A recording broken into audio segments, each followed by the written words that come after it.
Hello and welcome, or welcome back to the Three Strands Pod. How have you guys been? Have you been enjoying the sunshine? Because the sun is kind of out now, you know? She's making an appearance, she's making a name for herself. Kind of ish. Because it really be shiny, but it don't be warm. You still have to wear a jacket, you still have to wear a scarf and gloves. It's a lot for the springtime. It is week 3 of Jazz Appreciation and Stress Awareness Month. How have you guys been finding the stress reduction actions so far? Have you been participating? Have you not? Have you been listening to the jazz songs? Have you not? Let me know. I'm very interested. I want to know how you guys are responding to my suggestions. Do we likey? Do we not likey? Is it righty? Is it not righty? Why am I not in the studio? This week's song suggestion is Home Is Where the Hatred Is by Gil Scott-Heron. And it goes a little something like this.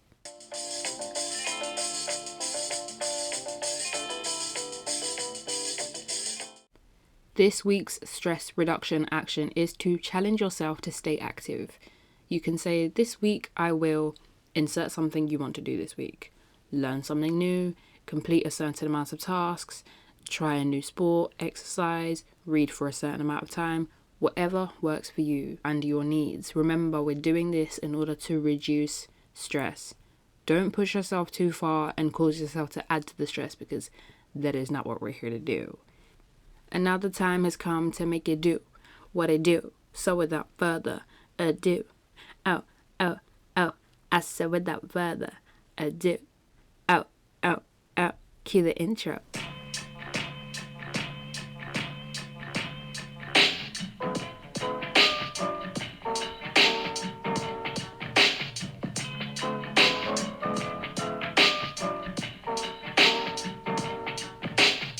20-something years of age, and life surely ain't about handouts, so I lays my plan out.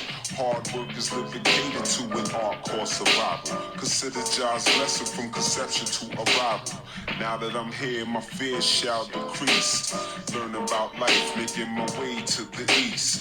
From 4 square yard struggler, the G's on time. Yo God, hit me with that introduction.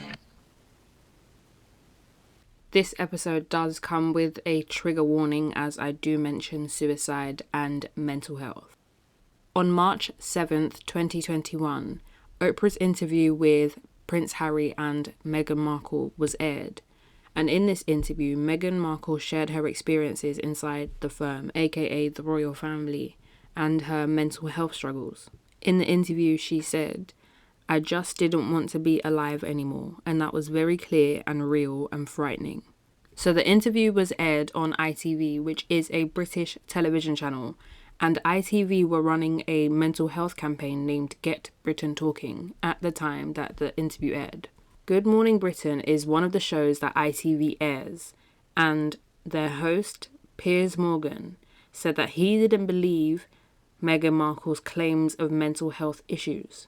Now, if you have been living under a rock, that is the only way that I believe that you will not know that Piers Morgan and Meghan Markle have had some history or lack thereof.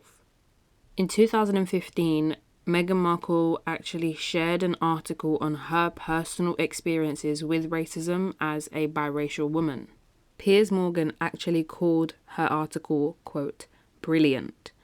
The following year, 2016, Piers Morgan and Meghan Markle went for drinks in a pub one time.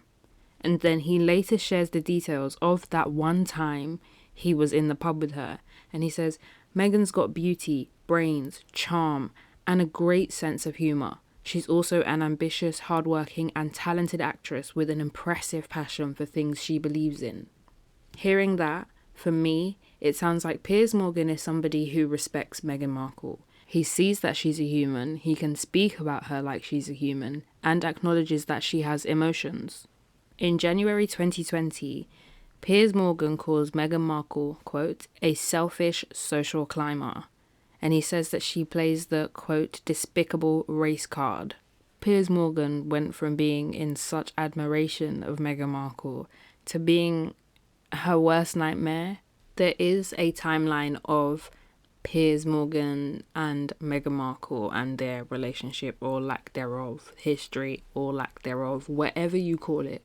And I will leave the link for it below if you are interested in reading it.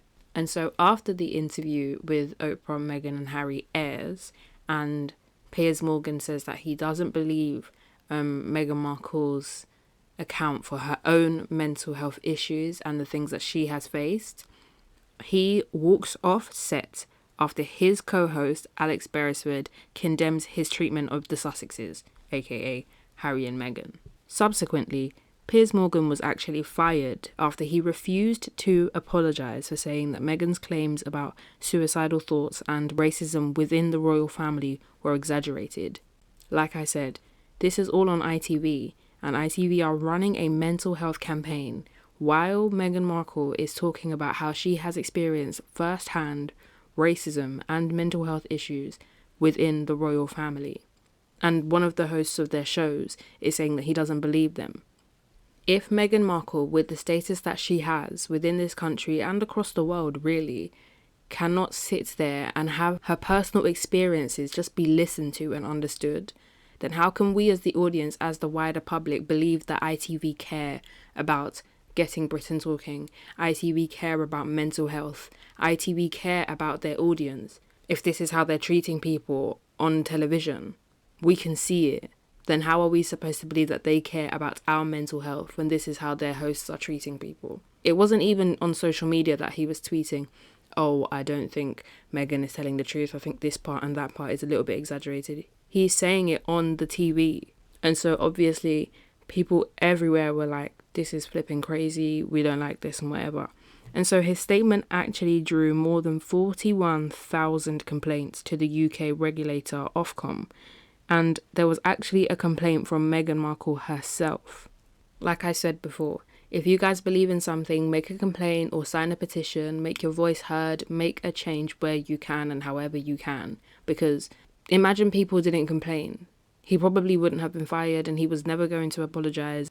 It doesn't really make sense for hosts to be going on the TV talking about how they believe someone else's personal experiences with mental health or racism or any kind of issue is exaggerated. I think that's very disrespectful and it's very rude to say. I mean, you can have that opinion, you just don't need to share it. Piers Morgan came and said that he was going to, quote, break his silence on Meghan, Oprah, racism and the royal family. That, I think, is quite spinning to me because he has not been silent at any point in time.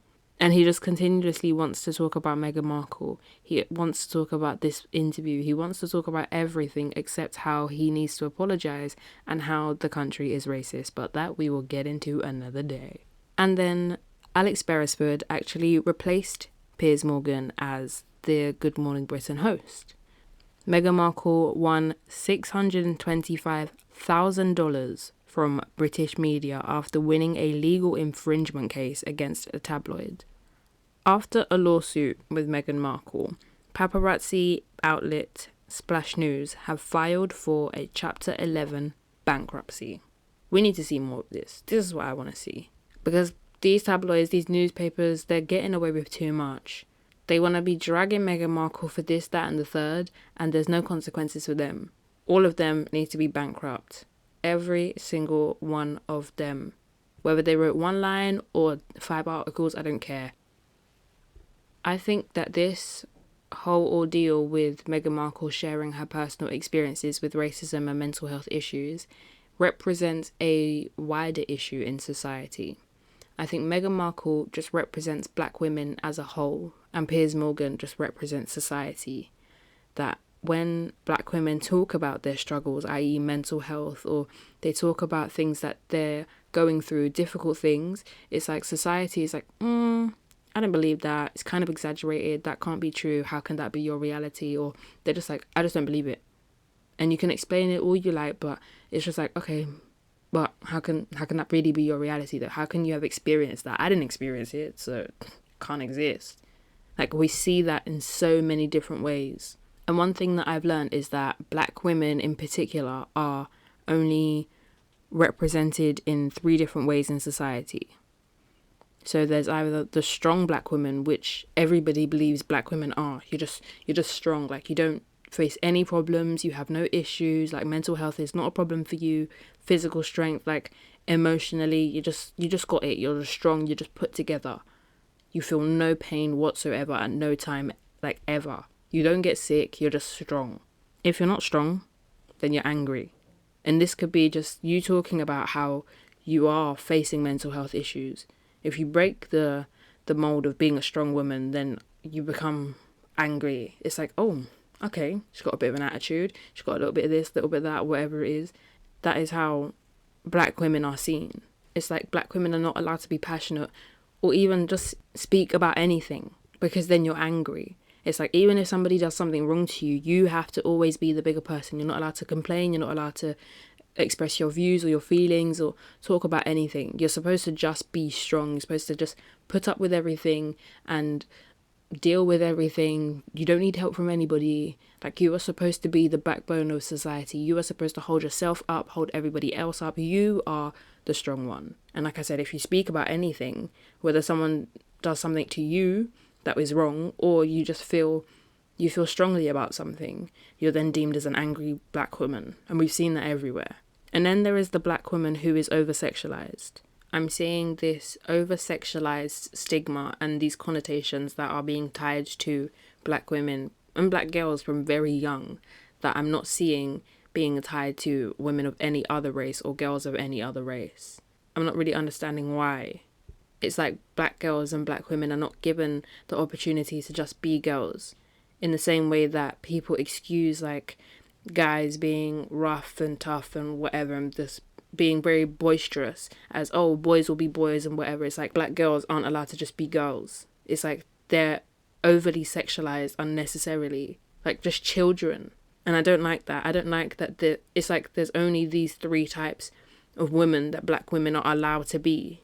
That society says you're either a strong black woman, if not you're angry, or you're the over-sexualized black woman. Now, the problem with these 3 types of black women is that this is all that people see. Like I said, black women aren't allowed to just be women. You can't just be you. You can't just be an individual. You have to represent either the strong black woman, the angry black woman, or the over-sexualized black woman. And so we're not given the space to actually talk about our struggles and our emotions and speak about things that are actually affecting us, mental, physical, or otherwise. You're not given that space to really express what it is that is going on with you. Like I said, when you do, it's like, how can you experience that? Come on, just get over it. You're strong. But then when you're like, no, I'm really hurting, I'm really going through this thing, like my depression, my anxiety, my stress, whatever it is, it's like, okay, well, I don't know why you're getting defensive. I don't know why you're becoming angry at me or whatever. It's like people manage to spin it so that you are like attacking them, when all you're trying to do, or all you are doing, is expressing your emotions that you are not given the space to express. And that's very damaging, not only for black women, but just in general. If you have a problem that you know that you're not given the room to express it, it's difficult to know how or where to express what it is that is troubling you, what it is that is holding you down, or what's holding you back. And then people don't give you the space to express that, because they already have the stigma that, no, you're fine, you can just deal with it. You're just the strong friend. You're just the one that never has any problems. You're the person that has to hold everybody else's problems on top of holding your own. And that obviously takes a toll on people. Like I said, on everyone, but specifically we're talking about black women, because I don't feel like there is enough being done to support and provide a suitable environment for black women to accurately express and relay the struggles that we face without the stigma of the strong or the angry or the over-sexualized black woman being reinforced onto us. The Guardian, which is a British news and media platform, said, according to the NHS, black British women are more prone than white women to experience common mental disorders such as anxiety, depression, panic, and obsessive-compulsive disorders.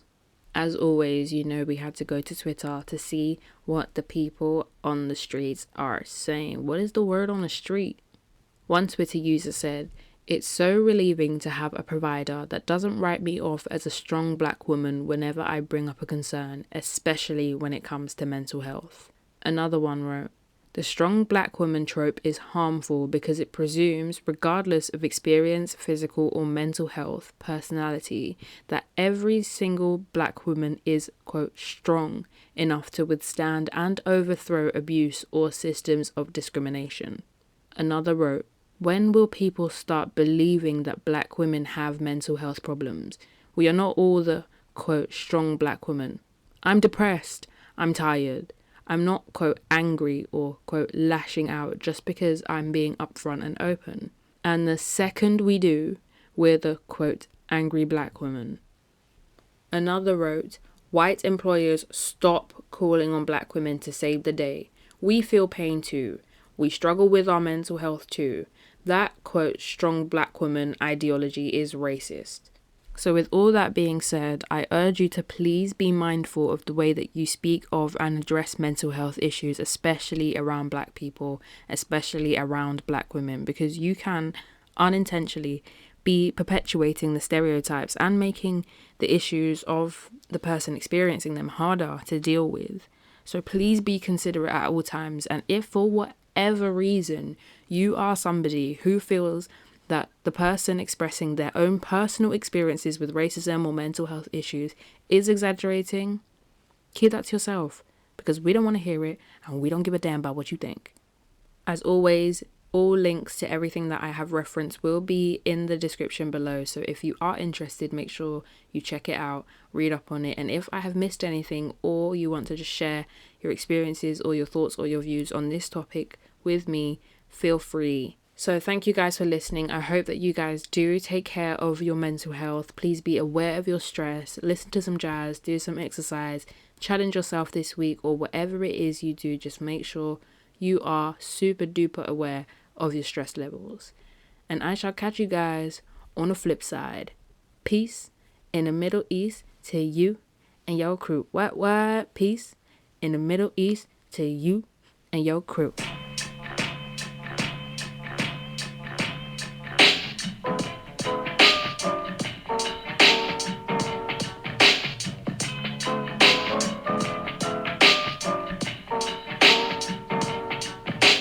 I'm 20-something years of age, and life surely ain't about handouts. So I lays my plan out. Hard work is living catered to an art called survival. Consider Jah's lesson from conception to arrival. Now that I'm here, my fears shall decrease. Learn about life, making my way to the east. From 4 square yard struggler, the G's on time. Yo, God, hit me with that. Introducing